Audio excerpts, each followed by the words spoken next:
ওই জাহান্নামের আগুনে জ্বলতে জ্বলতে পুড়তে পুড়তে জাহান্নামীরা চিৎকার মেরে বলবে, আল্লাহ খাবার দাও, খাবার দাও, খাবার দাও। আল্লাহ ফেরেশতাদেরকে অর্ডার দিবে, যাও জাহান্নামের তলদেশে এক ধরনের ফলের চাষ করা হবে, ওটা হলো কাঁটাযুক্ত ফল, ফলটার নাম হলো জাক্কুম। ওই কাঁটাযুক্ত ফলটা যখন দেওয়া হবে, খাদ্য হিসাবে পরিবেশন করা হবে, ওই ফলটা পাওয়া মাত্র জাহান্নামী যখন গলার ভিতরে দেবে, গলার মাঝামাঝি আটকে যাবে, ভিতরেও যাবে না, বাইরেও আসবে না। যত গলা নাড়াচাড়া করবে, কাঁটাগুলো ফুটবে আর ফুটবে। জাহান্নামী যন্ত্রণায় ছটফট করে বলবে, আল্লাহ এ কেমন ফল খাওয়াইতে দিলা, ভিতরেও যায় না, বাইরেও আসে না, যন্ত্রণা আমি সহ্য করতে পারি না, পারি না। আল্লাহ জাহান্নামী বান্দাকে এই ফল দিয়েছে ক্ষুধা মিটানোর জন্য নয়, জাহান্নামীর শাস্তিকে আরো বেশি বাড়ানোর জন্য। জাহান্নাম হলো যন্ত্রণার স্থান, সুখের স্থান না। সুখে থাকার জায়গার নাম জাহান্নাম না। ওই জাহান্নামের জাক্কুম নামের ফল খায়া যখন জাহান্নামীদের গলার মাঝামাঝি আটকে যাবে, জাহান্নামীরা ছটফট করতে করতে চিৎকার মেরে বলবে, আল্লাহ পানি দাও, পানি দাও। আমার আল্লাহ বলেন, লা ইয়াযুকুনা ফিহা বারদা ওয়ালা শারাবা, তাদেরকে মিনারেল ওয়াটার দেওয়া হবে না, ঠান্ডা কোনো পানি তাদের পরিবেশন করা হবে না। যে পানি পান করে জাহান্নামী তার বুকের জ্বালা তৃষ্ণাকে নিবারণ করতে পারে, কেমন পানি দেওয়া হবে? ইল্লা হামিমা ওয়া গাসসাকা,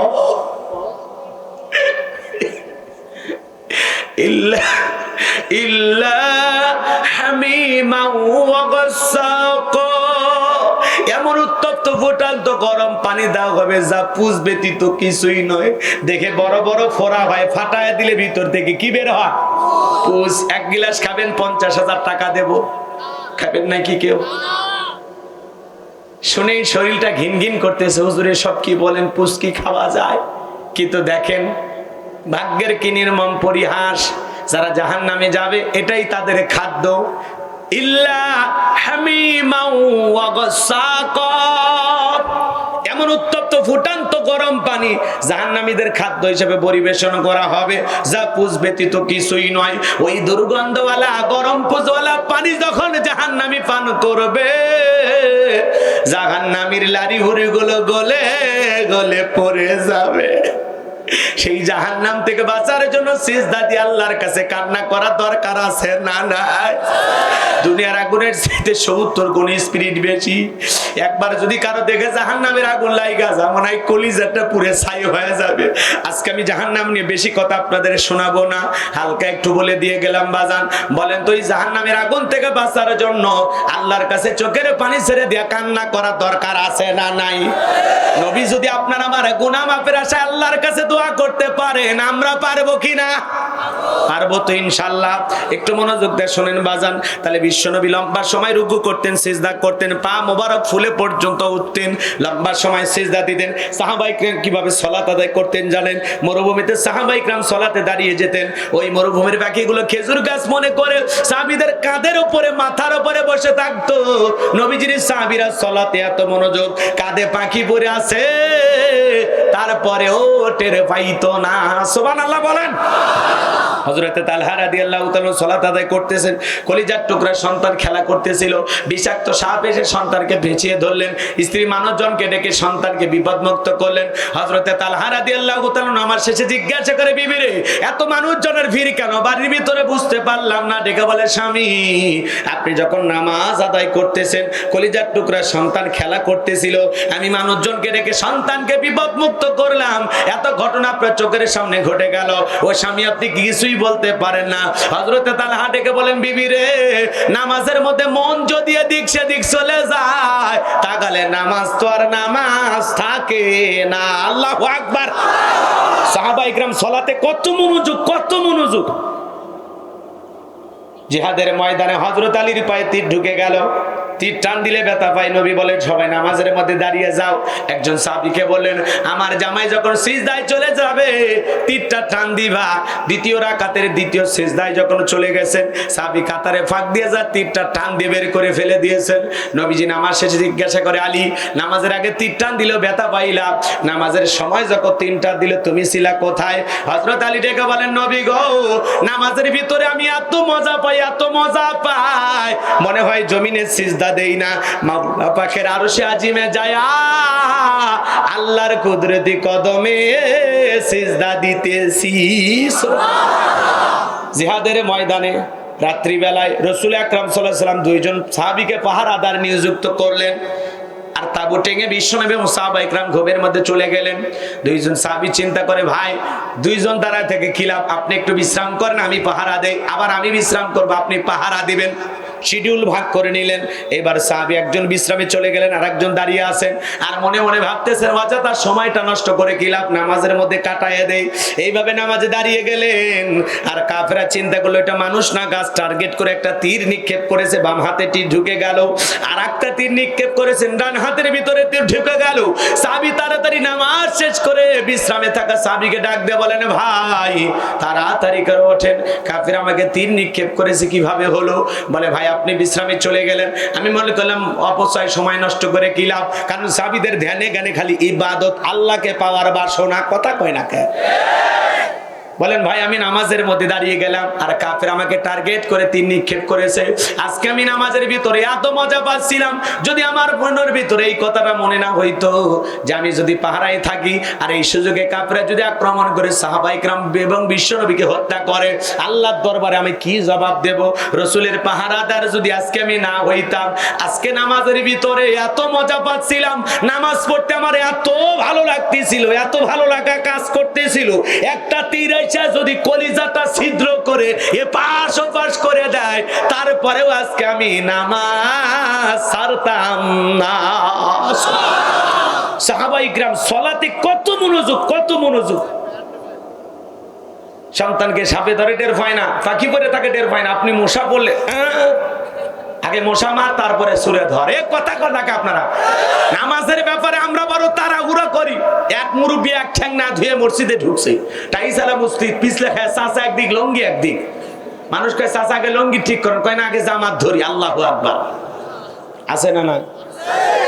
নামাজের ভিতরে দাঁড়াইয়া দুনিয়া বিয়া তো চিন্তা ভাবনা মাঝে মাঝে মনে হয়, বিবির কথা সন্তানের কথা, দুনিয়া বিয়া তো আজে বাজে কথা নামাজের মধ্যে মনে হয়, মাঝে মাঝে তো ভুলেই যায় যে কয় রাকাত হলো, কথা কয় না কে, কথা কয় না কে? আমাদের পাগল মন খালি ছটফট করে। একটা গবেষণায় বলা হয়েছে বাংলাদেশের কিছু কিছু মুসল্লিদের মন নামাজের মধ্যে 8 সেকেন্ডও স্থির থাকে না, কথা কয় না কে আপনারা? আমাদের পাগল মন খালি ছটফট করে, নামাজ পড়ে রামনাথপুর পাড়া মন চলে যায় পান্ডির বাজার, কথা কয় না কে? মন চলে যায় খোকসা, মন চলে যায় ভারতের বর্ডারে, খালি আবল তাবল দুনিয়াবি কথা মনে হয়। মাঝে মাঝে নামাজের ভিতরে এত কথা মনে হয় সিজদা 2টা দিলাম না 3টা দিলাম, এইটাও ওতে কথা কয় না কে, কথা কয় না কে? সিজদা 2টা হলো না 3টা হলো, এই না দ্বিধা দ্বন্দ্বে ভুগি যে আসলে 2টা মারলাম না 3টা মারলাম। নামাজে সিজদা কয়টা হয়েছে তাও মনে নাই, আমাদের মন খালি ছটফট করে। নামাজের ভিতরে দাঁড়ায়া আমরা চলে যাই দোকানে, নামাজের ভিতরে দাঁড়ায় আমরা চলে যাই ক্ষেত খামারে, কথা কর না আপনারা?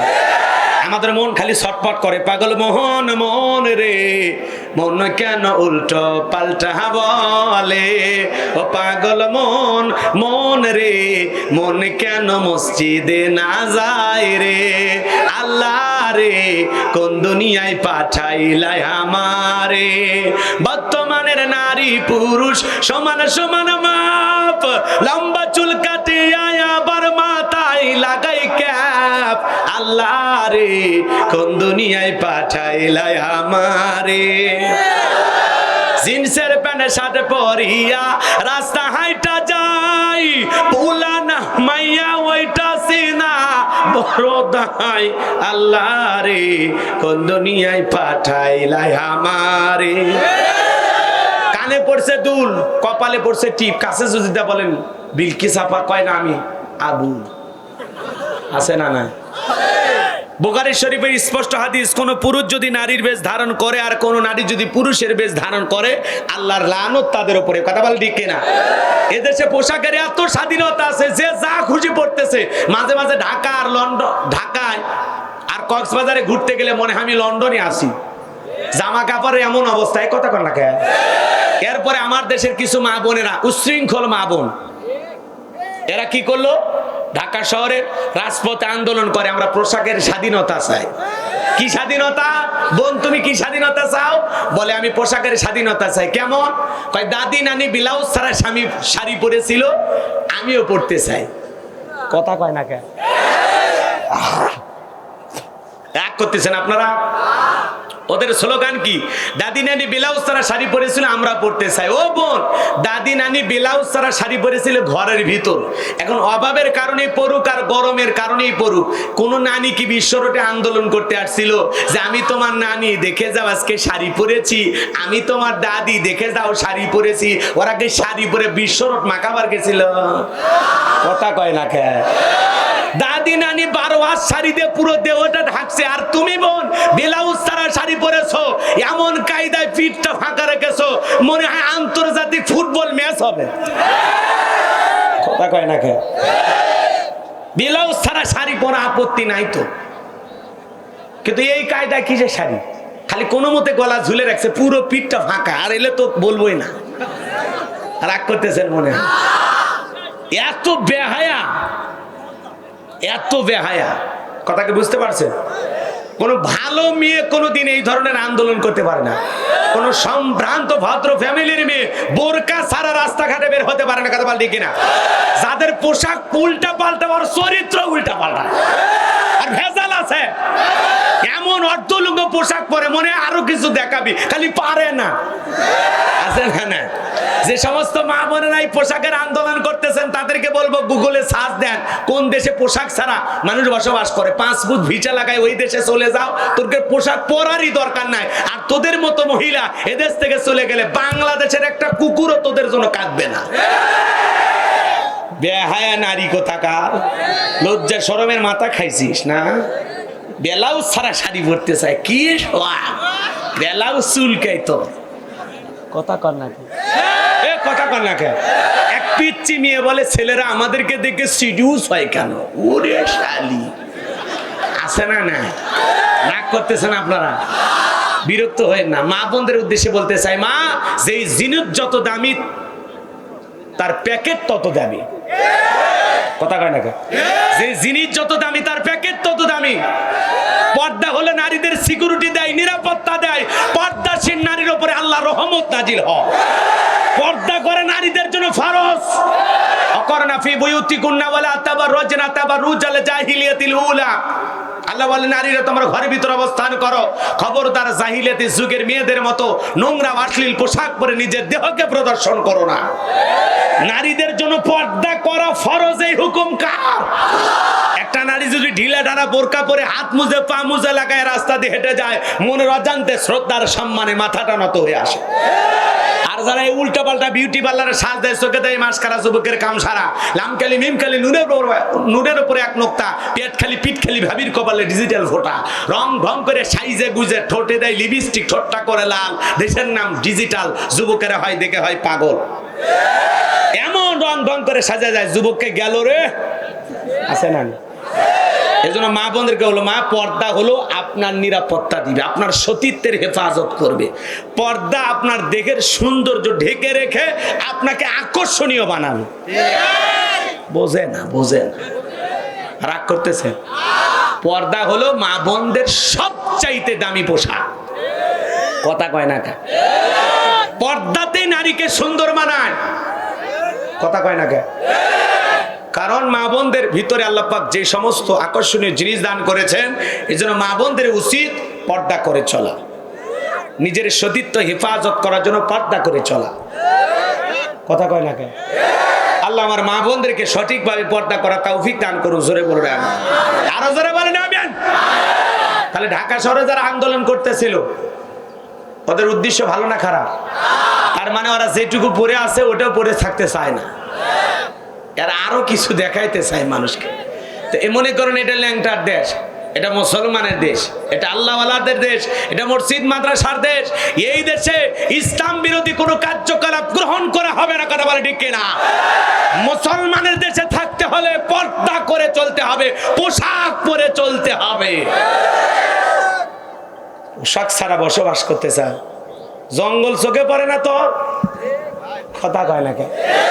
তোর মতো মানুষ তো এই দেশে থাকার উপযোগী না, তোদের জঙ্গলে যা থাকা উচিত, কারণ তোদের মন মানসিকতা পশুদের মতো হয়ে গেছে। কথা কয় না কেন? অনেকে বেজার হচ্ছেন মনে আমার কথাগুলো শুনে। কি ওই মেয়েরা আপনার বোন হয় নাকি? ওরা যেটা চাইতেছে এটা কি ভালো না খারাপ? রাগ করেন না, মুখ বেঁকা করেন না, কথাগুলো বাস্তবতার আলোকে বলতেছি। গ্রহণ করেন, গ্রহণ করেন, লাভ হবে, ক্ষতি হবে না। প্রতিবাদ করতে হবে, ফরজ পর্দা লঙ্ঘন করবে। হ্যাঁ, আমার মুসলমান বোন হেজাব পরে স্কুলে যাবে, মুসলমান বোন হেজাব পরে কলেজে যাবে, ইউনিভার্সিটিতে যাবে, আর তাদেরকে তাড়িয়ে দেওয়া হবে, এটা মেনে নেওয়া যাবে না। তারা বোরকা পরবে, পর্দা করবে। মুসলিম মেয়ে অবশ্যই যুবতী হলে তার উপরে পর্দা ফরজ। কথা বলে ঠিক কিনা? সে যেই জায়গায় যাক না কেন পর্দা করে যাবে, এটা আমাদের অন্তরের চাওয়া। মুসলিম নারীরা পর্দা করুক, এটা আমাদের চাওয়া। কথা বলেন ঠিক কিনা? যাই হোক, কষ্ট পাচ্ছেন আপনারা, তাহলে একটু খেয়াল করেন। তাহলে মনের ভিতরে দুনিয়াবি নানান চিন্তা ভাবনা মনে হয়। এজন্য শুনুন শুনুন, সংক্ষিপ্ত সময় বলে দিয়ে যায়, আমরা সালাত আদায় করব একমাত্র কাকে খুশি করার জন্য। কুলিন্না সালাতি ওয়া নুসুকি ওয়া মাহইয়ায়া ওয়া মামাতি লিল্লাহি রাব্বিল আলামিন। নবীজি আপনি বলেন, আমার নামাজ, আমার কুরবানি, আমার জীবন, আমার মরণ লিল্লাহি রাব্বিল আলামিন, আসমান জমিনের প্রতিপালকের জন্য। বলেন আল্লাহু আকবার। বাজান গো, দুনিয়া রাষ্ট্রপতি যদি আপনাকে দাওয়াত দেয়, তার সামনে দাঁড়ায় কি মোবাইল টিপাটিপি করবেন? দাড়ি চুলকাবেন? লঙ্গি ঠিক করবেন? কি করবেন? একটা রাষ্ট্রপতি যদি আপনাকে দাওয়াত দেয়, আপনি যদি রাষ্ট্রপতির মেহমান বা গেস্ট হন, তাহলে কি করবেন? ভদ্র, এই তো বুদ্ধিমান ছেলে, ভদ্রতার সহিত নম্রতার সহিত দাঁড়িয়ে থাকবেন, যাতে চুল পরিমাণে বেয়াদবি। মনে রাখবেন, আল্লাযীনা হুম ফি সলাতিহিম খাশিউন, যারা নিজেদের সালাত বিনয়ের সহিত নম্রতার সহিত আল্লাহর ভয় নিয়ে আদায় করে। দুনিয়া রাষ্ট্রপতির সামনে যতটা আদব আর ভদ্রতা নিয়ে দাঁড়াবেন, তার চাইতে কোটি কোটি গুণ বেশি আদব এবং নম্রতা এবং ভদ্রতার সহিত আল্লাহকে সিজদা দেওয়ার সময় মসজিদে গিয়ে দাঁড়াইতে হবে। আপনি নামাজের মধ্যে দাঁড়ায় দিক ওদিক তাকায়, মসজিদের ফ্যানের দিকে তাকায়, চাচা নামাজের নিয়ম ছাইড়ে দে, আগে মসজিদে ফ্যান কয়টা আছে গইনে নে। মরার পরে ফেরেশতারা কয়, তোমাদের মসজিদে ফ্যান কয়টি ছিল? নজর খারাপ কে? মসজিদের ফ্যানের দিকে তাকায়, এসির দিকে তাকায়, কোন দেয়ালে কি লেখা আছে? এরকম মুসল্লি আছে আপনাদের এলাকায়? নামাজ পড়তে পড়তে দাড়ি চুলকায়, টুপি ঠিক করে, লুঙ্গি ঠিক করে, লুঙ্গি এত খোলে রশি লাগায়ও। কথা কন? মানে নামাজের মধ্যে কোনো মনোযোগী নাই, মন খালি ছটপট করে। জুমার 2 রাকাত ফরজ শেষ, মসজিদ ফাঁকা। কিসের নামাজ? মুনাফিকেরা মসজিদে যা খালি ছটপট করে, মসজিদ ওদের কাছে ভালো লাগে না। কথা কয় না কে? কথা কয় না কে? আল্লাহ রসুলের জামানায় ফজরের নামাজের দৃশ্য যেমন জুমার নামাজের দৃশ্য একই রকম। আর বাংলাদেশে জুমার নামাজের জন্য মসজিদ 2 তলা 3 তলা করা হয়, আর ফজর আসর মাগরিব এসার সময় মুসল্লি খুঁজে পাওয়া যায় না। আছে না নাই? এই যুবকে, নামাজ না পড়ে যে ঘুমাইলা, এই ঘুম ভাঙলে সকাল, না ভাঙলে পরকাল। জুমার 2 রাকাত পড়লা, বাকিগুলো পড়ার দরকার নাই। আসর মাগরিব এসা এগুলো কি ফরজ না? তো পড়লেন না কেন? অলসতা, শয়তানি ওয়াসওয়াসা, ধোকায় পড়ে আছেন, বেশি বুদ্ধিমান। কথা কয় না কে? 5 ওয়াক্ত সালাত আল্লাহর ভয়ে আদায় করার দরকার আছে না? বিনয়ের সহিত, নম্রতার সহিত। আপনি আমি সালাতে এমন ভীতি নিয়ে, এমন একটা ভয় মনোমানসিকতা নিয়ে দাঁড়াবো, আমি সালাত আদায় করব আর মনে মনে খেয়াল করব আমি সালাত আদায় করতেছি, আল্লাহ আমাকে দেখতেছেন। সুবহানাল্লাহ বলেন। আপনি সালাত আদায় করবেন, জোহরের সালাত, আর মনে মনে ভাববেন এই জোহরের সালাত আমার জীবনের শেষ সালাত। এরকম ভয় নিয়ে নামাজ পড়তে হবে। 2 মিনিটে 2 রাকাত, 4 মিনিট 4 রাকাত। এই যে সামনে রমজান মাস, এটা শাবান মাসটা, এই তো এসে গেছে রমজান। রমজান আসলে দেখবেন তারাবি নিয়ে প্রতিযোগিতা হয়। এক এক মসজিদে কে কত তাড়াতাড়ি তারাবির নামাজ শেষ করতে পারে। এক মসজিদের হুজুর কয়, আমার তো 16 মিনিটে 20 রাকাত শেষ। আছে না না? আমি মক্কা মদিনায় তারাবি পড়লাম, 1 ঘন্টা 45 মিনিট লাগে। কত? 1 ঘন্টা 45 মিনিট। আর বাংলাদেশে ডিজিটাল ইমাম, ডিজিটাল মুসল্লি, এরা যত তাড়াহুড়ো কয় তারাবি মানে তাড়াতাড়ি, মার একটা কপালত বাড়ি।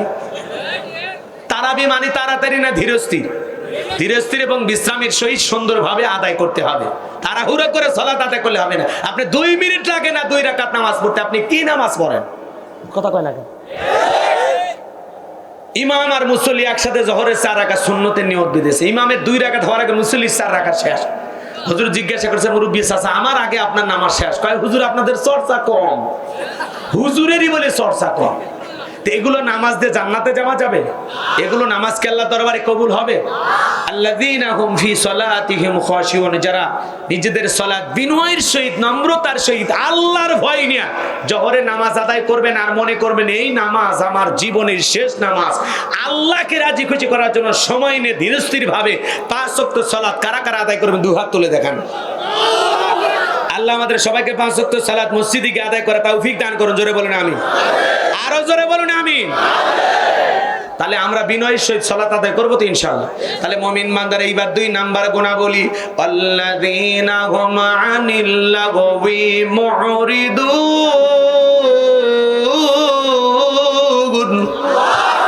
মুমিন বান্দার 2 নাম্বার গুণাবলী, অনর্থক কথাবার্তা বলা যাবে না। এক জায়গায় বসে 2-3 ঘন্টা গল্প করে, একবারও আল্লাহর নাম নেয় না। চায়ের কাপে ঝড়, কথা কয় না, বাজারে ঝড়, গল্পের ঠেলায় কি বলে না বলে আলতু ফালতু কথা। কি মনে করেছেন আপনি যত কথাই বলেন আপনার জবানের প্রত্যেকটা কথার হিসাব নেবেন কে? মা ইয়ালফিজু মিন কাউলিন ইল্লা লাদাইহি রাকিবুন আতীদ। বান্দা এমন কোন কথা বলে না যে কথা রেকর্ড করার জন্য আমার ফেরেশতারা নাই। আপনি জবান দিয়ে যা খুশি তাই বলতে পারবেন না। জবানের প্রত্যেকটা কথার হিসাব একদিন আল্লাহর কাছে দিতে হবে। এই জন্য এই দিক অনর্থক কথাবার্তা বলা যাবে না। মুমিন কথা বলবে ততটুকু প্রয়োজন যতটুকু। মুমিন বান্দা জবান দিয়ে সেই কথা বলবে যে কথা বলে সব হয়। আলতু ফালতু আজে বাজে কথা বলা যাবে না। অপ্রয়োজনীয় কথা বলা থেকে বিরত থাকুন। চুপ থাকাও নাজাতের লক্ষণ। কথা কয় না কে? চুপ থাকাও নাজাতের লক্ষণ। চুপ থাকেন, গুনাহ কম হবে। কথা কয় না কে? চুপ চুপ এত কথা বলেন কেন? এক জায়গায় বসে আপনার মুখ বন্ধই থাকে না, চলতে আসে। মোবাইলের মতো রিসার্চ করে যদি কথা বলা লাগতো তাহলে টের পাইতেন। এমনি জবান আটো হয়ে যেত। কথা কয় না? কিন্তু আপনার এই প্রত্যেকটা কথার জবাব একদিন দিতে হবে কার কাছে? এই জন্য জবান দিয়ে যা খুশি তাই বলা যাবে না। মুমিন কথা বলবে ততটুকু প্রয়োজন যতটুকু। মুমিন বান্দা জবান দিয়ে সেই কথাগুলো উচ্চারণ করবে যে কথাগুলো বলে সব হয়। অশ্লীল কথা বলা যাবে। মুমিন বান্দার টাকা হলে মুমিন বান্দা ভালো কাজ করবে। মুমিনের টাকা হলে মুমিন সিনেমা হল বানাবে না, যাত্রা গানের আয়োজন করবে না, গানের কনসার্ট দেবে না, মদের বার দেবে না। মুমিনের টাকা হলে মুমিন ওই টাকা দিয়ে মসজিদ বানাবে, মাদ্রাসা বানাবে, কবরস্থান বানাবে, ঈদগাহ মাঠ বানাবে। ভালো ভালো পথে মুমিন তার জীবনের টাকাগুলো খরচ করবে। কথা বলেন ঠিক কি না? তাহলে মুমিন বান্দা এই খেয়াল করেন, মুমিন বান্দা তার অর্থগুলো খরচ করবে কোন পথে? ভালো পথে। কথা কি বোঝা গেল? মুমিনের টাকা হলে মুমিন ভালো ভালো পথে খরচ করবে সেই পথে যে পথে খরচ করলে সওয়াব পাওয়া যায়। কি পাওয়া যায়? এইবার মুমিন বান্দা অনর্থক জিনিস কান দিয়ে শ্রবণ করা যাবে না। এই কান দিয়ে কি গান শোনা যাবে? এ যুবক কথা বলো না কেন? এই কানকে আল্লাহ গান শোনার জন্য সৃষ্টি করেছে। রূপ বানানো আছে কমর দোলাইয়া, আল্লাহর ফেরেশতারা কবরে নিয়ে পিটাবে ঝোলাইয়া ঝোলাইয়া। কিছু কিছু যুবকের মা যায় তার নাকে, তার গলায়, তার গেঞ্জিতে, তার শার্টে, তার দেখে বোঝা যায় না মানুষ না বিদ্যুতের খুঁটি। সিরাজগঞ্জের এক যুবক রেল লাইন পার হয়ে যাচ্ছে, কানের ভিতর ইয়ারফোন লাগাইয়া টেনে এসে ধাক্কা মেরে 3 টুকরা করে থুয়ে গেছে। মরার পরেও কানের ভিতর ইয়ারফোন লাগানো আছে। এখন মরিয়া গান শোন, ফেরেশতারা তোর জায়গা মতো বাদ্য যন্ত্র বাজায় দেবে। কথা কোন ঠিক কি না? এ যুবক, এই কান আল্লাহ গান শোনার জন্য দেয় নাই। হক্কানি উলামা ইকরামদের বয়ান শুনতে হবে, ইসলামের সঙ্গীত শুনতে হবে, কোরআন তেলাওয়াত শুনতে হবে। ভালো ভালো কথাই কান দিয়ে শ্রবণ করা লাগবে। কথা কয় না কেন? তাহলে মুমিন বান্দার 2 নাম্বার গুণাবলী, মুমিন বান্দা জবান দিয়ে সেই কথা বলবে যে কথা বলে সব হয়। মুমিন বান্দা সমাজে সেই কাজ চালু করবে যে কাজ চালু করলে সব হয়। মুমিন বান্দা সেই জিনিসগুলো শ্রবণ করবে যেগুলো শুনলে সব হয়। এক কথায় সব আছে যেখানে মুমিন থাকবে, সব আছে যেখানে আমরা আছি, আর গুনাহ আছে যেখানে আমরা নাই। তাহলে আল্লাহর ভয়ে সকল গুনাহ থেকে আল্লাহ আমাদের বেঁচে থাকার তৌফিক দান করুন। জোরে বলুন আমিন। এইবার মুমিন বান্দার 3 নাম্বার গুনাহ বলে, এই যুবক রেডি, 4 নাম্বার এসে গেছে। 3 নাম্বার গুনাহ বলি, ওয়াল্লাযীনা হুম লিয-যাকাতি ফাইলুন। মুমিন বান্দার 3 নাম্বার গুণাবলী, আল্লাহ যদি মুমিন বান্দাকে নেশাব পরিমাণে ধন সম্পদের মালিক বানায় দেয়, মুমিন বান্দা সক্রিয়ভাবে হিসাব করে করে বছরে কয় লাখ টাকায় কয় হাজার টাকা যাকাত আসবে, কয় কোটি টাকার কয় লাখ টাকা যাকাত আসবে, মুমিন বান্দা সক্রিয়ভাবে হিসাব করে করে বছরে একবার যাকাত দেবে। কার ভয়ে? যাকাত দেওয়া নফল না ফরজ? জোরে বলেন। স্বাধীনতার 50 বছর কেটে গেল, যারা যাকাত দিচ্ছে দিয়ে যাচ্ছে, যারা নিচ্ছে নিয়ে যাচ্ছে, মানুষের ভাগ্যের কোনো পরিবর্তন হলো না। কারণ বাংলাদেশের মানুষ একটাই বোঝে, যাকাত মানে শাড়ি লুঙ্গি। কথা কয় না কে? শাড়ি লুঙ্গি দিবে 5000, অমুক তালুকদার নেতা সেরাগালি বদনা, স্কুল মাঠে হাই স্কুল মাঠে লোক চলে আসছে 50,000, ঠেলাঠেলি গুদাগুদি করে পায়ের তলে পড়ে 6 জন মারা গেছে। বলেন তো, যে নেতা যাকাতের শাড়ি লুঙ্গি বিতরণ করতে গিয়ে পায়ের তলে ফেলে মানুষ মারছে, আপনার কি মনে হয় এই যাকাত দিয়ে জান্নাতে যাওয়া যাবে? ওই মানুষ হত্যাকারী গুনাহ নিয়ে আল্লাহর জাহান্নামে যেতে হবে। যাকাত মানে শাড়ি লুঙ্গি না। শোনেন, নিজের পরনে পরে থাকা মানুষের লুঙ্গি 500 টাকা 1000 টাকা দাম, আর গরিবকে যখন লুঙ্গি দেয় লেটল লুঙ্গি 200 টাকা দাম, পরে থাকলে ওরা জান্নাত জাহান্নাম সব বোঝা যায়। গরিব মহিলাকে দেয় 300 টাকা দামের শাড়ি, ধুয়ে দিলে শাড়ি না মশারি খুঁজে পাওয়া যায় না। এই বড় লোক এই শাড়ি তোমার বউরে পরায়ও, এই শাড়ি তোমার মেয়েরে পরায়ও, কাপড় দিলেও 5000 দেওয়ার দরকার নাই, 500 দেন, মান সম্পূর্ণ রুচিশীল ভালো কাপড় দেন। ওই লোক দেখানো খালি সংখ্যা বাড়ায় না। কথা কয় না কে? আর যাকাত মানে শাড়ি লুঙ্গি না। হযরত ওমর ফারুক রাদিয়াল্লাহু তাআলা বলেন, তোমরা যাকাতের অর্থ এমন ভাবে দাও যাতে ওই ব্যক্তি যাকাতের জন্য পরবর্তী বছরে আর কারো দুয়ারে লাইন না দেওয়া লাগে, হাত না পাতা লাগে। তাহলে কিভাবে যাকাত দিতে হবে? এই ছেলেটা বেকার বসে আছে, ওরে 1.5 লাখ টাকা যাকাতের অর্থ দিয়া পান্টির বাজারে একটা দোকান ধরাইয়া দেন, দেখবেন 5-10 বছর ব্যবসা বাণিজ্য করে এ নিজে যাকাত দেবে। তাহলে যাকাতে মানুষের কর্মস্থানে ব্যবস্থা করে দিতে হবে। শোনেন, এই ছেলেটা বেকার বসে আছে, ওরে একটা অটো ভ্যান রিক্সা কিনে দেন 1.5 লাখ টাকা খরচ করে, দেখবেন ও অটো ভ্যান রিক্সা চালায়া দৈনিক 500-700 টাকা 1000 টাকা ইনকাম করবে। তার একটা কর্মস্থানের ব্যবস্থা হলো, ও বেকারও থাকলো না, কারো কাছে হাতও পাতা লাগলো না। একটা মহিলা আছে শাড়ি দিয়ে কিলাপ একটা সেলাই মেশিন কিনে দেন, 2-3টা ছাগলের বাচ্চা কিনে দেন, 2-1টা গাভী গরু কিনে দেন, এগুলো লালন পালন করে ভাগ্যের চাকা ঘোরাবে। কথা বলেন না কেন? যাকাতের অর্থ দিয়ে মানুষের কর্মস্থানে ব্যবস্থা করে দিতে হবে। যাকাত আসছে দারিদ্রতা বিমোচন করার জন্য, যাকাত আসছে অভাব মুক্ত সমাজ রাষ্ট্র দেশ গড়ার জন্য, যাকাত আসছে এই সমাজে পথে পড়ে থাকা বঞ্চিত অধিকার বঞ্চিত মানুষের অধিকার প্রতিষ্ঠিত করার জন্য, যাকাত আসছে রাস্তার এই পাশে 10 তলা এই পাশে গাছতলা এর ব্যবধান দূর করার জন্য। কথা কন না কে? এই জন্য শোনেন, যাকাত ভিত্তিক অর্থনীতি চালু করা লাগবে। কি ভিত্তিক? আমাদের বাংলাদেশের অর্থনীতি যাকাত ভিত্তিক না সুদ ভিত্তিক? সুদ ভিত্তিক অর্থনীতি হালাল না হারাম? হালাল না হারাম? সুদের বৃদ্ধিকে ধ্বংস করে দেবেন কে? আর যাকাত দান সদকারের বৃদ্ধিকে বহুগুণে বৃদ্ধি করে দেওয়ার ক্ষমতা কার? তো সুদ ভিত্তিক অর্থনীতি চালু করে কিয়ামত পর্যন্ত বাংলাদেশকে দারিদ্র মুক্ত করতে পারবেন না। কথা কয় নাকি? বাংলাদেশকে দারিদ্র মুক্ত করতে পারবেন তখন যাকাত ভিত্তিক অর্থনীতি চালু করে সঠিক পদ্ধতিতে যাকাতের টাকাগুলো কালেকশন করে সঠিক ব্যক্তিদের মাধ্যমে যাকাত বন্টন করবেন, যখন সুন্দর সমাজ গড়তে পারবেন তখন। শোনেন শোনেন শোনেন, এদেশের অনেক মন্ত্রণালয় আছে না নাই? একটা যাকাত মন্ত্রণালয় চালু করা লাগবে। আর এদেশের বিজ্ঞ ইসলামিক স্কলার, দিনের দায়ী বড় বড় আলেম ওলামা যারা আছে, তাদেরকে এই যাকাত মন্ত্রণালয়ের পরিচালনার দায়িত্ব ভার তাদের কাঁধে দেওয়া লাগবে। তারা কি করবে?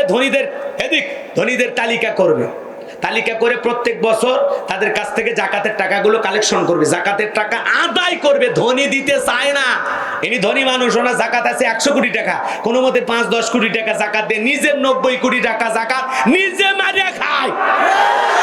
উনি বড় লোক, 10 লাখ টাকা যাকাত আছে, 2-3 লাখ টাকা দিয়ে নিজের 7 লাখ টাকা যাকাত নিজে মারিয়া খায়। সঠিকভাবে ধনীরা হিসাব করে যাকাত দেয় না। বাংলাদেশের ধনীরা যদি সঠিক পদ্ধতিতে হিসাব করে যাকাত দিত, এদেশের অন্তত 50% গরিব মুক্ত হতো। দেয় না। কথা কয় না কে? 200-300-500 টাকার নোট দিয়ে এলাকার প্রত্যেক গ্রামের পৌঁছে দিছি দিয়ে করে ফাটিয়ে ফেলে দিছে। ওই 200-500 টাকা দিয়ে নাম আছে নাকি মিয়া? একজনকে একবারে 1 লাখ দাও। কথা কয় না কে? একবারে 1 লাখ দাও। দেখেন 1 লাখ টাকা হলে মানুষের একটা কর্মের ব্যবস্থা হয় কিনা? হবে কিনা? বোঝে না কিছু। শোনেন শোনেন, রাগ করতেছেন মনে হয়। রাগ করতেছেন? এদেশে জরিপ করা হয়েছে 10 বছর যদি ধনীদের তালিকা করে জাকাত কালেকশন করা হয় আর সঠিক ব্যক্তিদের মাধ্যমে, শোনেন, ওই বিকাশের টাকা সর ওদেরকে দেওয়া যাবে না। মাননীয় প্রধানমন্ত্রী 50 লক্ষ মানুষকে 2500 করে টাকা করোনার সময় দিল। নেতা বইয়ের নামে সিম কিনে বউকে গরিব বানাইলো। নেতা নিজের মেয়ের নামে সিম কিনে মেয়েটাকে গরিব বানাইলো। 2500 টাকার জন্য যে নেতা বইয়ের নামে সিম কিনে ওই টাকা বিকাশে নেয়, এদেরকে জাকাতের টাকা দিলে সব বিদেশ পাচার করবে,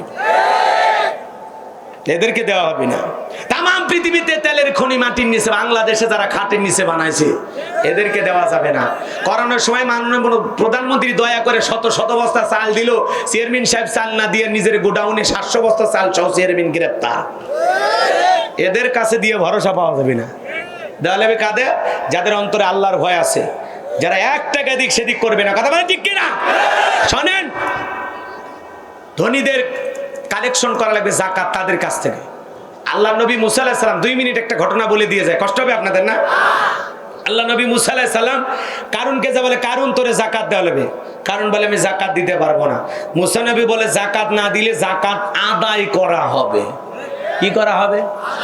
কারণ ডেকে বলে মুসা রাগান্বিত হওয়ার দরকার নাই, কত টাকা দিতে হবে? মুসা নবী বলে 2.5%। কারণ বলে আমার একটু সময় দেন, হিসাব নিকাশ করে আপনাকে পরে জানাবো। এই কারণকে আল্লাহ পাক এত সম্পদ দিয়েছিল, 70টা উট লাগতো চাবি বহন করতে। চাবি যদি এত হয় তালা কত, আর তালা যদি এত হয় সিন্ধুকে মাল কত, ছোট মাথায় ধরবে না। কারণ এইবার হিসাব নিকাশ করে দেখে এত পরিমাণে জাকাতের টাকা আর ছেড়ে বাজান, কয়েকদিন দিয়েও জাকাতের টাকা ফুরানো যাবে না। এইবার কারণ হিসাব নিকাশ করে দেখে না, আমার পক্ষে এত জাকাত দেওয়া সম্ভব নয়। এমনি তো কৃপণ, পায়ে স্যান্ডেল দেয় না ক্ষয় যাবে বলে, গায়ে জামা পরে না ছিঁড়ে যাইবে বলে। এইবার কৃপণ এই কারণ কি করলো, এলাকার একটা 2 নাম্বার মহিলা ছিল, নাম হলো সবদা। এই সবদা নামের পতিতার কাছে যা বলে, সবদা রে 2 বস্তা টাকা তোরে দেবো, 1 বস্তা টাকা অ্যাডভান্স হিসেবে এখনই দিয়ে দিলাম, আগামীকালকে সাক্ষী দেওয়ার পরে এই টাকার বস্তাটা দিয়ে দেব, বিনিময়ে শুধু এই কথা বলবি। মুসা নবী ভরা মজলিসে দাঁড়ায় যখন বয়ান করবে, ওই ভরা মজলিসে দাঁড়াইয়া বলবি মুসা নবী দিনের বেলা ওয়াজ করে আর রাতের বেলা আমি সবদার সাথে রাত কাটাই, বাস এতটুকু কথা বললেই যথেষ্ট। 2 নাম্বার মহিলা রাজি হয়ে গেল। পরের দিন সকালবেলা আল্লাহ নবী মুসা আলাইহিস সালাম হাজার হাজার জনতার সামনে ওয়াজ করতেছেন। মুসা নবীর আলোচনা শোনার পর সবদার পাষাণ হৃদয় গইলা চোখ দিয়া পানি ঝরতেছে। কারণ খালি ইশারা দিয়ে বলে তাড়াতাড়ি দাঁড়া সবদারে, আজকে মুসা যে কাজে ওয়াজ করতে সব মানুষ ঈমান গ্রহণ করবে, তাড়াতাড়ি দাঁড়া। সবদা বলে আরেকটু শুনি। 2 জন লোক পাঠায়া দিয়া বলে তাড়াতাড়ি করে সবদাকে দাঁড় করায় দে। 2 জন লোক এসে বলেন সবদারে, গতকাল রাত্রি বেলায় নেতা 1 বস্তা টাকা দিয়েছে, আর 1 বস্তা টাকা রেডি আছে, সাক্ষীটা দিয়া তাড়াতাড়ি টাকার বস্তা নিয়ে বলেন আর একটু শুনি। বলে শুনতে দেওয়া যাবে না। 2 জন 2 হাত ধরে জোর করে সবদাকে দাঁড় করে দিল। যখন কারণ লাভ মেরে দাঁড়ায় বলে মুসা রে ওয়াজ বন্ধ কর, তাকায় দেখ 2 নাম্বার মহিলা দাঁড়াইছে। মুসা নবী কি চেনে ওইটা 1 নাম্বার না 2 নাম্বার? রতনে রতন চেনে, কথা কয় না কে? রাগ করতেছেন মনে হয়। ডাইরেক্ট মুসা নবীকে বলতেছে মুসা ওয়াজ বন্ধ কর। আজ যখন আলেম ওলামা হক কথা বলে, সুদের আলোচনা করে, ঘুষের আলোচনা করে, আল্লাহর জমিনে আল্লাহর আইনকে প্রতিষ্ঠিত কথা বলে, হক কথা প্রচার করে, ডাইরেক্ট 1 শ্রেণীর মানুষ বলে হুজুর ওয়াজ বন্ধ করেন। আপনার ওয়াজ লাইন ছাড়া, হুজুরের ওয়াজ লাইন ছাড়া না, তোমার জীবন লাইন ছাড়া, তুমি একটা তার ছেঁড়া। কথা কন না কে?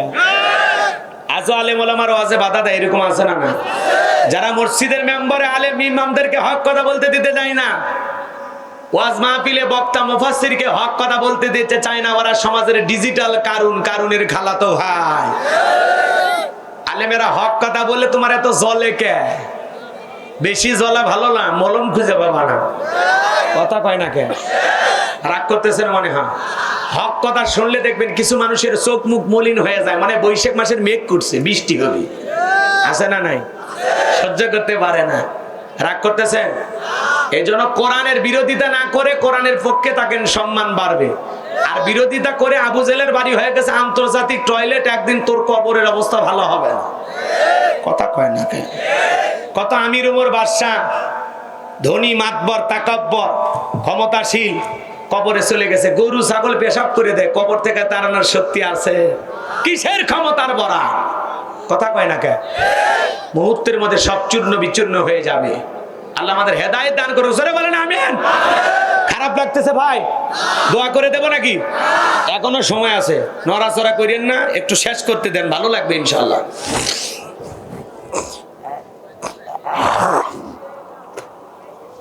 শেষ ভালো যার, সব ভালো তার, একটু মনোযোগ দিয়ে শোনেন বাজান গো আমার। এইবার যে কথা বলতে চাচ্ছিলাম, কারণ ডেকে বলে মুসা রে তাকা দেখ 2 নাম্বার মহিলা দাঁড়াইছে। কথা মনে হয় বুঝলেন না বাজান, একটু মনোযোগ দিয়ে শোনেন। মুসা আলাইহিস সালাম ডেকে বলে কারণ, আমি তো কিছুই বুঝতেছি না। অবাক হয়ে মুসা নবী দাঁড়িয়ে আছে, শব্দ বলতেছে কারণ রে বসো, আমি যেহেতু দাঁড়িয়েছি বলার জন্য আমি বলবো।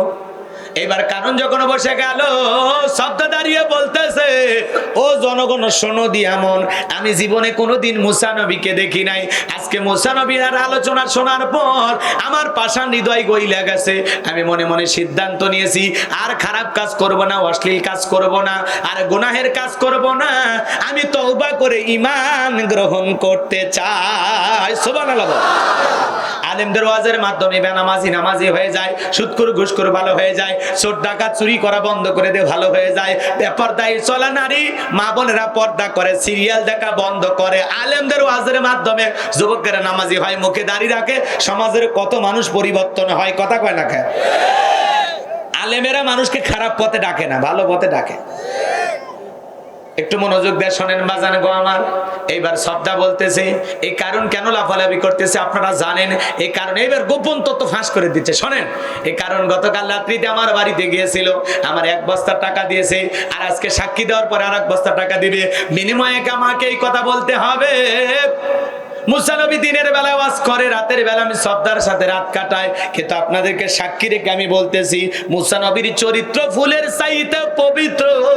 ওই কারণ হলো আমি সর্দার নিয়মিত ভক্ত। কথা কয় না কে? তাহলে গোপন তত্ত্ব ফাঁস করে দিলেন কে? ওয়ামাকারু ওয়ামাকারাল্লাহ আল্লাহু খায়রুল মাকিরিন।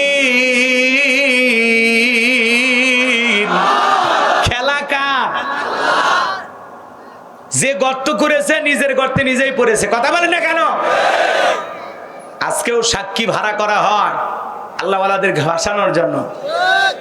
সাক্ষীর কথা বলার সাইজ দেখে বোঝা যায় যে কত টাকা খায়া দিতেছে। কথা কয় না কেন? বলতেছে সেদিন ছিল আমাবস্যার রাত, আমি 1 কিলোমিটার দূরে থেকে দেখেছি ধারালো অস্ত্র দিয়ে কুপায়ে কুপায়ে হত্যা করছে।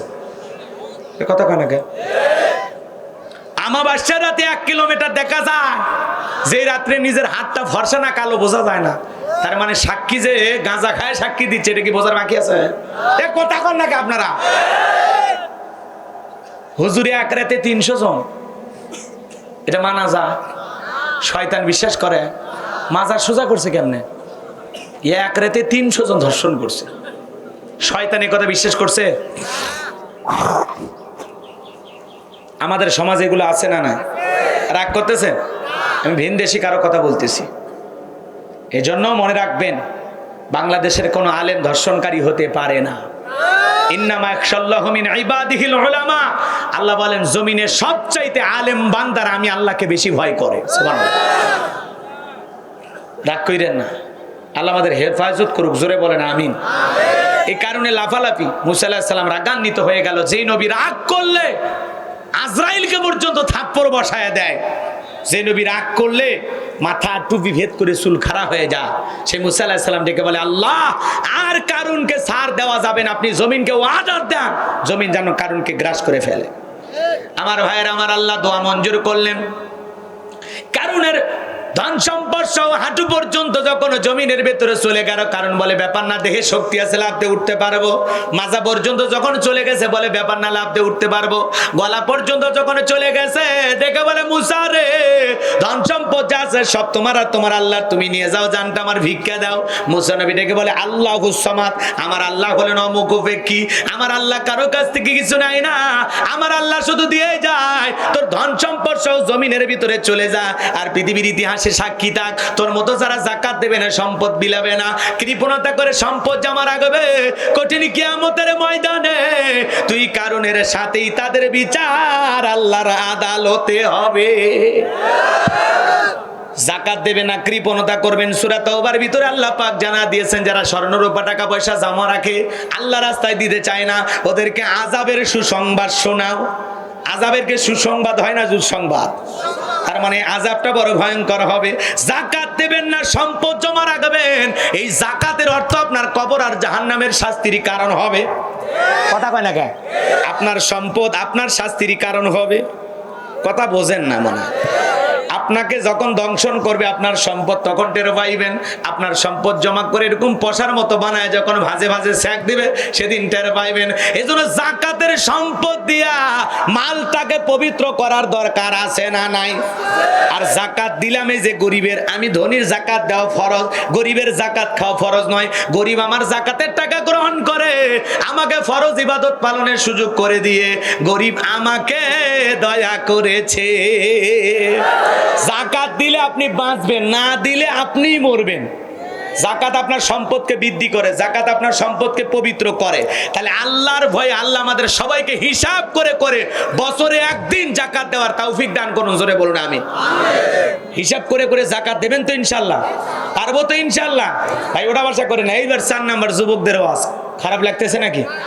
তারপরে যারা ওটা ভাষা করতেছেন বলবো, যদি পারেন আমার গাড়ির ড্রাইভারের কাছ থেকে আমার লেখা একটা বই আছে, শেষ বিদায়, যদি পারেন আপনার সংগ্রহ করে নিয়ে যাবেন। শেষ বিদায়, মরণের পর একজন মৃত মানুষকে কিভাবে দাফন কাফন করতে হয়, স্বামী স্ত্রী মারা গেলে একে অপরকে গোসল করাতে পারবে কিনা, মৃত ব্যক্তিকে চুমা খাওয়া জায়েজ না হারাম, আত্মহত্যা করে মারা গেলে তার জানাজায় যাওয়া জায়েজ না হারাম, একটা লোক অপরিচিত রাস্তায় পড়ে মরে আছে, লোকটা মুসলমান না হিন্দু বুঝবেন কিভাবে, হ্যাঁ।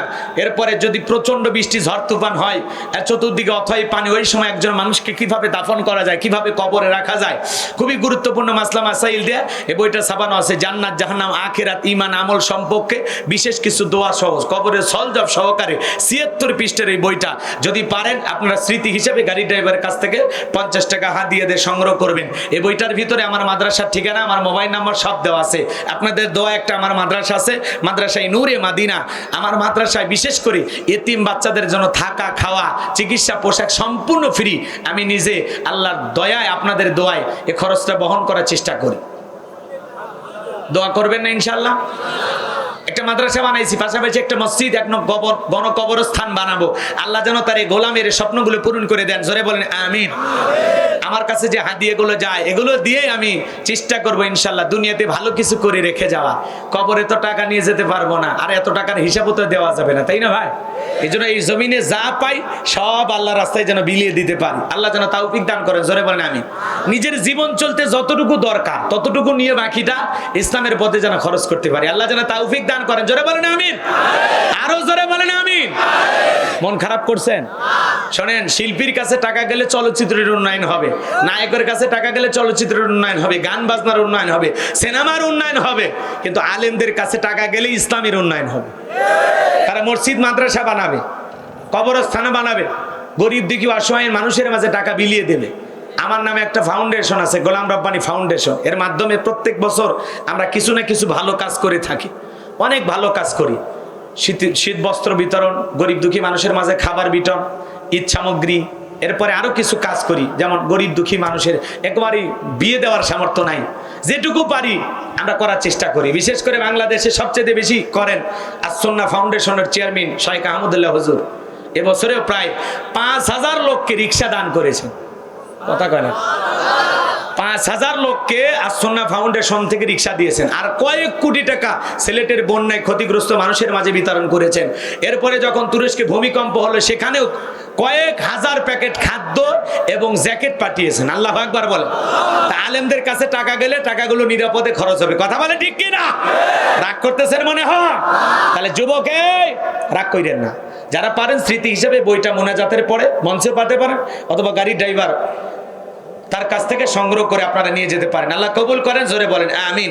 যুবকেরা এই বই পড়ে না, ওরা পড়ে উপন্যাস। প্রেম কেন কাঁদায়, যৌবনের মৌবনে অভিশপ্ত রাত, মিলন হবে কত দিনে, তোর মরণের পরে। কথা খায় না খায়, এগুলো উপন্যাস বলে চরিত্র ধ্বংস হয়ে যাবে, চরিত্রে ভাইরাস ঢুকবে। আর কোরআন সুন্নাহর বই পড়লে চরিত্র গঠন হবে। কথা বলে ঠিক কি না? যুবক রেডি তো?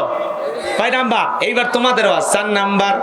والذين هم لفروجهم حافظون।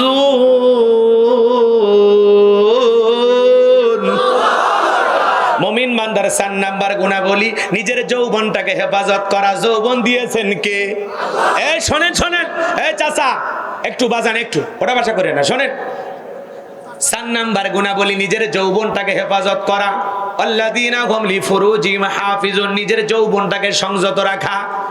মুমিনের যৌবন হেলায় খেলায় বিক্রি করলে হবে না। মুমিনের যৌবন কালের হিসাব নেবেন কে? যৌবন কালে আপনি আমি গুনাহ করতে ভালোবাসি, আর যৌবন কালের ইবাদত আল্লাহ পছন্দ করেন। যৌবন কালে লম্বা সময় রুকু করা যায়, লম্বা সময় সিজদা করা যায়, লম্বা সময় নামাজের ভিতরে দাঁড়িয়ে থাকা যায়। যৌবন কালে ঠান্ডা পানিতে ওযু করে যায় নামাজে দাঁড়ানো যায়। বৃদ্ধকালে এগুলো করা সম্ভব হয় না। বৃদ্ধকালে হাঁটুতে ব্যথা, মাজায় ব্যথা, কোমরে ব্যথা, সোজা করতে খালি কোথা কোথা আল্লাহু আকবার, ওই কোতাকুতি করতে শেষ। বুড়ে চাচারা মন খারাপ করেন না, কারণ বাজান আমারও একদিন হবে, আমিও বুড়ে যেদিন সেদিন ঠেলা আমিও বুঝবো। আপনার রাগ করেন না, কিন্তু বয়স হয়ে গেলে বয়সের ভারে লম্বা সময় রুকুতে থাকা যায়। মনে হচ্ছে যে বেশি সময় থাকলে আমি পুড়ে যাবো, সিজদায় বেশিক্ষণ থাকলে মাথা ঘুরে যায়। কিন্তু যৌবন কালে একটা পাওয়ার থাকে, কথা কয় না কেন? শরীরের চামড়া থাকে টাইট, ওই সময় ইবাদতে করা লাগবে ফাইট। আর যখন হয় চামড়া ঢিল, তখন তাই আল্লাহর সাথে মিল। বউ বাচ্চাও দেখতে চায় না, কোনো বাজারে চলে না, অসল পয়সা হইয়া মসজিদে লাঠি ধরে কোনো মতে যাচ্ছে। এই বয়সটা আল্লাহ দিয়ে লাভ আছে নাকি? যৌবনের উত্তম সময়টা আল্লাহর ইবাদতে কারণে দরকার আছে না নাই? এ যুবক, তুমি যৌবন কালে গুনাহ করতে ভালোবাসো, আর যৌবন কালের ইবাদত আল্লাহ পছন্দ করে। সুবহানাল্লাহ। কারণ আমরা যৌবনের এই মোক্ষম সময়টা আল্লাহর ইবাদতে কাটাতে রাজি আছি তো ইনশাআল্লাহ। এ যুবক, সোনার যৌবন চিরকাল থাকবে না।